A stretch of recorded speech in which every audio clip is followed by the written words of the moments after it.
السلام عليكم ورحمة الله تعالى وبركاته. أصدقائي، مرحبا بكم من جديد، وأعتذر على هذا الغياب الطويل نظرا لبعض الضغوطات في العمل. إذا أصدقائي، عدت لكم من جديد كما تلاحظون. اليوم معنا هذا المكبر الصوت. هذا مكبر الصوت فهو يعني فاصل، غير شغال.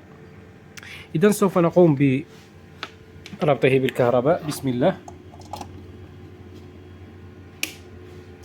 إذا لاحظوا، مكبر الصوت غير شغال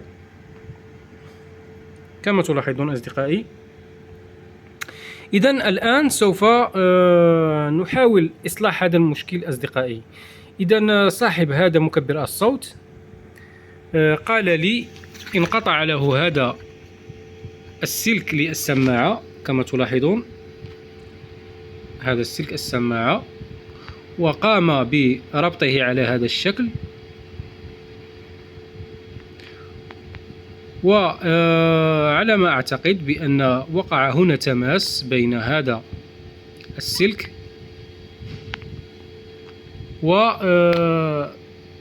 لقد انطفأ مكبر الصوت. إذن صاحب الجهاز قال لي بأنه شم رائحة دخان، ومن بعد الجهاز لم يعد يشتغل. إذن الآن سوف نقوم بفتح هذا الجهاز ونحاول تعرف على سبب المشكل. إذن تابعوا معي أصدقائي.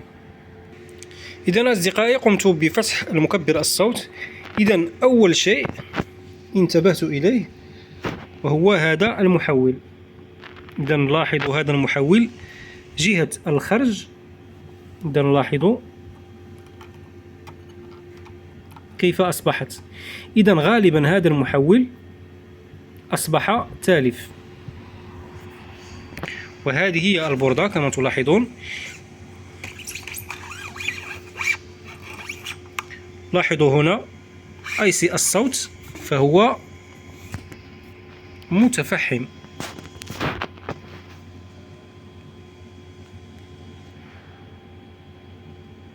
إذا لاحظوا أصدقائي، هذا IC الصوت فهو متفحم. لاحظتم؟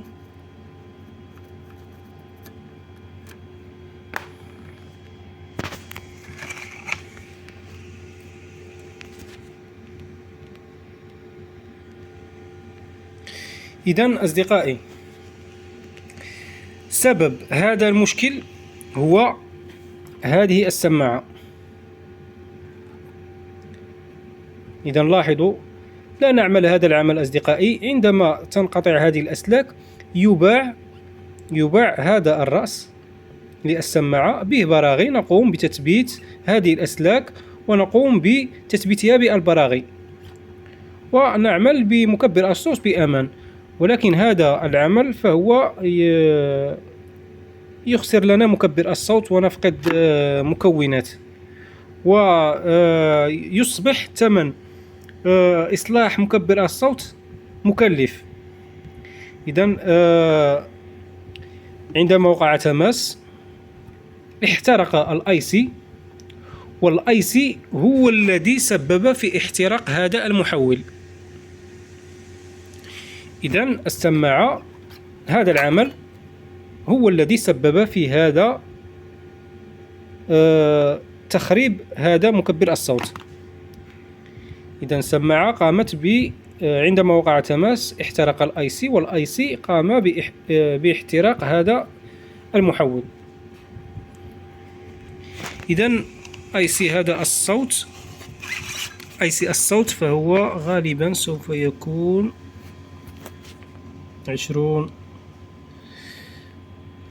25. سوف أوضح لكم. إذن أصدقائي، قمت بفك البوردة من مكانها، وهذا هو الIC التالف كما تلاحظون. لاحظوا مكان الIC كيف أصبح. رقم هذا الIC أصدقائي فهو 2030. الIC المجاور له فهو 2030. إذن سوف أبحث على رقم الIC.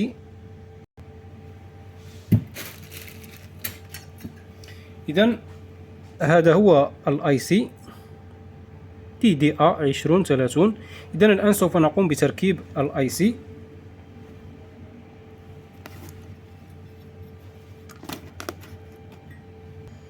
ونضيف قليل من المعجون الحراري هنا في الاي سي هكذا.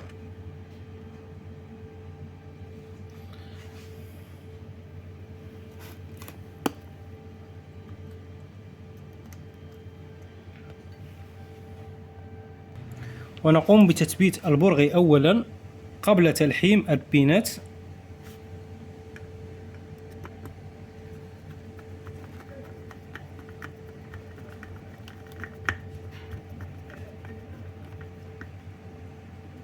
إذن هكذا. والآن سوف نقوم بتلحيم البينات.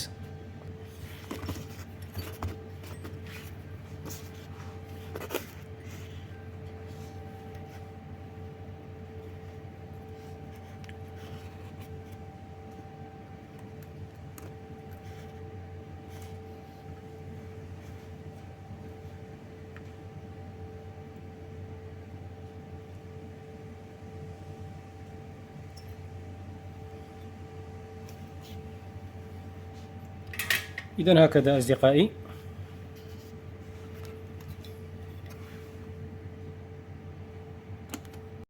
وقمت بفك حتى المحول. إذن لاحظوا معي المحول كيف أصبح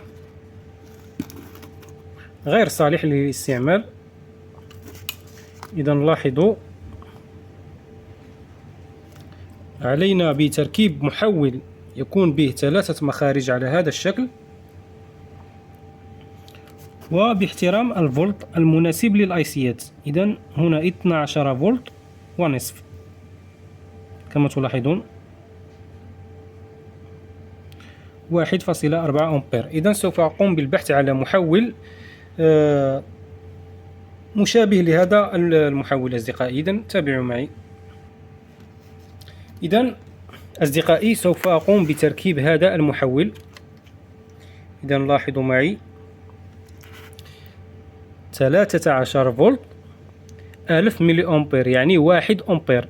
هذا 12 فولت ونصف و 1.4 أمبير، وهذا أعلى من هذا في الفولت 13، ولكن في الأمبير فهو ضعيف قليلا. إذن لا ضرر في تغيير مثل هذا المحول أصدقائي. إذن سوف يشتغل إن شاء الله. سوف نقوم بتركيب هذا المحول وسوف يشتغل مكان هذا المحول بدون أي ضرر بالتجريب. إذن الآن سوف أقوم بتركيب المحول والبوردة. إذن تابعوا معي أصدقائي. إذن كما تلاحظون أصدقائي قمت بتثبيت المحول وتثبيت البوردة. إذن الآن سوف نقوم بإيصال الأسلاك أو الكوابل إلى مكانها على بركة الله. هذا مكان السماعة،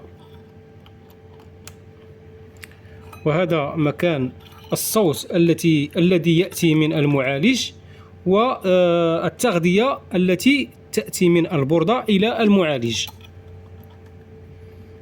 وهذا مكان التغذية للمحول. إذن على بركة الله.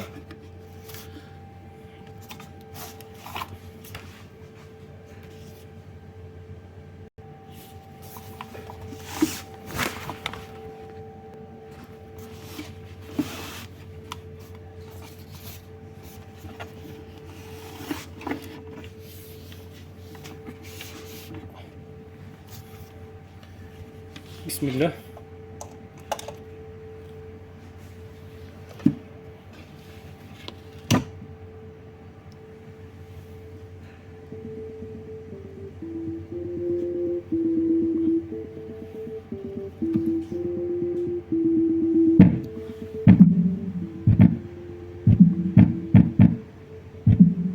إذن الآن سوف أقوم بتركيب البراغي.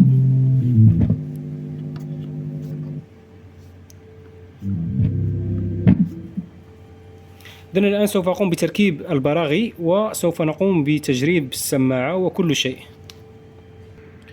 قمت بفتح غطاء هذه السماعة والآن سوف أقوم بتغيير هذا السلك بالكامل من الداخل، ومن بعد سوف نقوم بتجريب الصوت لكي يكون العمل كامل مكمول إن شاء الله.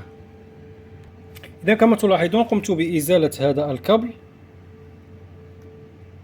الذي كان راكب في هذه السماعة، وقمت بتركيب هذا الكابل كما تلاحظون هكذا.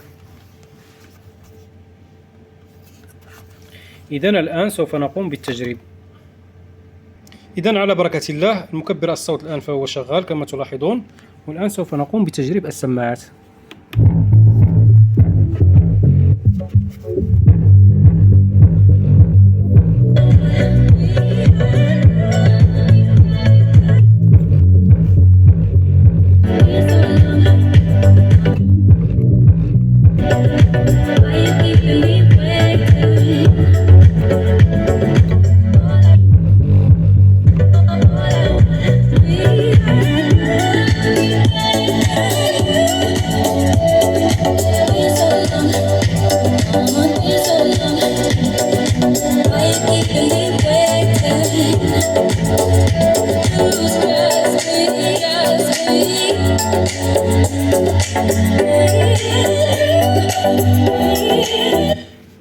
إذن أصدقائي كما تلاحظون قمنا بإصلاح هذا المكبر الصوت والحمد لله.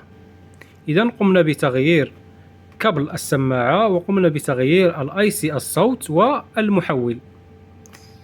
إذن أصدقائي انتبهوا لهذا الخطأ الذي قام به صاحب هذا المكبر الصوت. إذن هذا السلك للسماعة قام بتخريب آي سي الصوت والمحول. إذن والحمد لله قمنا بإصلاح هذا المكبر الصوت. إذن أصدقائي لا تنسوني بدعمي باللايك والاشتراك، وإلى فيديو قادم إن شاء الله. دمتم في رعاية الله وحفظه، والسلام عليكم ورحمة الله تعالى وبركاته.